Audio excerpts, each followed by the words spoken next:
Hi friends, இன்றைக்கி நம்ம இந்த வீடியோவில் என்ன பார்க்க போகிறோன்னா, பன்னீரில் வெந்தயக்கீரை போட்டு ஒரு கிரேவி தான் பார்க்க போகிறோம். இது பார்த்திங்கன்னா சப்பாத்தி பூரிக்கு ரொம்பவே சூப்பராக அடிபொலியாக இருக்கும். டேஸ்ட்டு பிரமாதமாக இருக்கும். வெந்தயக்கீரை கொஞ்சம் கசக்கும் இல்லைங்களா, அதனால் குழந்தைங்க சாப்பிட மாட்டாங்க. இந்த மாதிரி பன்னீரில் சேர்த்தி கொடுங்க, ரொம்பவே நல்லா விரும்பி சாப்பிடுவாங்க. வாங்க எப்படி செய்யறதுன்னு பார்க்கலாம். வீடியோக்குள்ளே போயிடலாம். பன்னீர் வந்து ஒரு 100 கிராம் எடுத்துக்கலாம்.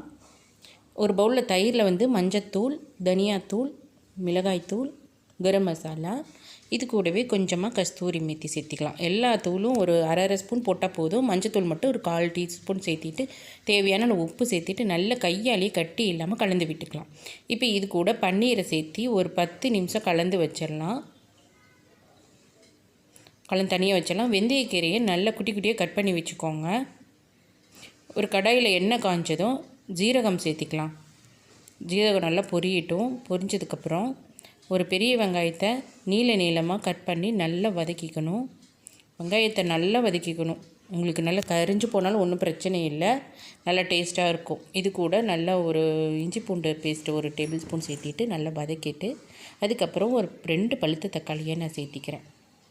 சேர்த்திட்டு நல்லா கலந்து விட்டுக்கலாம். இது ஒரு 5 நிமிஷம் நல்லா கொதிக்கட்டும். இது நல்லா கொதிச்சதுக்கப்புறம் மசாலா சேர்த்திக்கலாம். மஞ்சள் தூள், தனியாத்தூள், மிளகாய்த்தூள் காரத்துக்கு தகுந்த மாதிரி நீங்கள் சேர்த்திக்கோங்க. கரம் மசாலா கொஞ்சம் சேர்த்திக்கிறேன். ஜீரகத்தூள் ஒரு டேபிள் ஸ்பூன் சேர்த்திக்கிறேன். தேவையான உப்பு சேர்த்திட்டு நல்லா கலந்து விட்டுக்கலாம். நல்லா கலந்ததுக்கப்புறம் இது நல்லா கொதித்து வரட்டும். கொதித்து வரும்போது இந்த பன்னீரை நம்ம சேர்த்தி நல்லா மிக்ஸ் பண்ணி விட்டுக்கலாம். பார்த்து மிக்ஸ் பண்ணிக்கணும். பன்னீரெல்லாம் உடையாமல் கொஞ்சம் மெதுவாக கலந்து விட்டுக்கலாம்.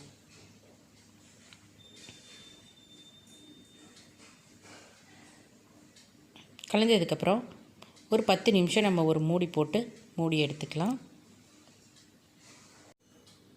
இப்போ பன்னீர்லாம் நல்லாவே குக் ஆயிடுச்சு.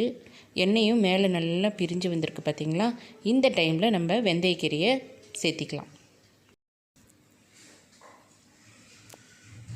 வெந்தயக்கீரை சேர்த்திட்டு நல்லா ஒரு தடவை கலந்து விட்டுக்கலாம். இதுக்கப்புறம் நம்ம மூடி போட தேவையில்லை.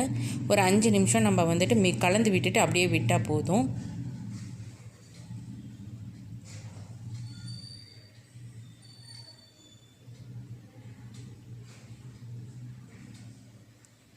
இப்போ பாருங்கள், கொஞ்சமாக நான் தண்ணி சேர்த்திக்கிறேன். ரொம்ப ஜாஸ்தி சேர்த்த வேண்டாம், நல்லா இருக்காது இந்த கிரேவிக்கு. கொஞ்சம் ஒரு 1/4 டம்ளர் மட்டும் தண்ணி சேர்த்துட்டு ஒரு தடவை மிக்ஸ் பண்ணி விட்டுக்கிறேன். இப்போ நம்மளோட பன்னீர் கிரேவி ரெடி ஆயிடுச்சு இல்லைங்களா. இதுக்கு மேலே கொஞ்சமாக கொத்தமல்லி தலையை தூவிட்டு லைட்டாக அப்படியே நம்ம பிரட்டி விட்டால் போதும். லைட்டாக இந்த மாதிரி எடுத்து விட்டால் போதும். பாருங்கள், பார்க்கும்போதே சூப்பராக இருக்குது பார்த்திங்களா. செம்ம டேஸ்ட்டாக இருக்கும் இந்த கிரேவி. சப்பாத்தி இன்னும் ஜாஸ்தி கொடுங்கன்னு குழந்தைங்க சாப்பிடுவாங்க. அந்த அளவுக்கு இது டேஸ்ட்டாக இருக்கும். நீங்கள் இந்த லஞ்ச் பாக்ஸுக்கும் கொடுக்கலாம், ஸ்கூலுக்கு கொடுக்கலாம். இந்த வீடியோ உங்களுக்கு பிடிச்சிருந்தா ஃப்ரெண்ட்ஸ் அண்ட் ஃபேமிலி கூட ஷேர் பண்ணிக்கோங்க. கூடவே நம்ம சேனலை சப்ஸ்கிரைப் பண்ண மறந்துடாதீங்க. இந்த வீடியோவை நான் இதோட முடிச்சுக்கிறேன். மீண்டும் அடுத்த வீடியோவில் சந்திப்போம். டாடா பாய், see you, take care.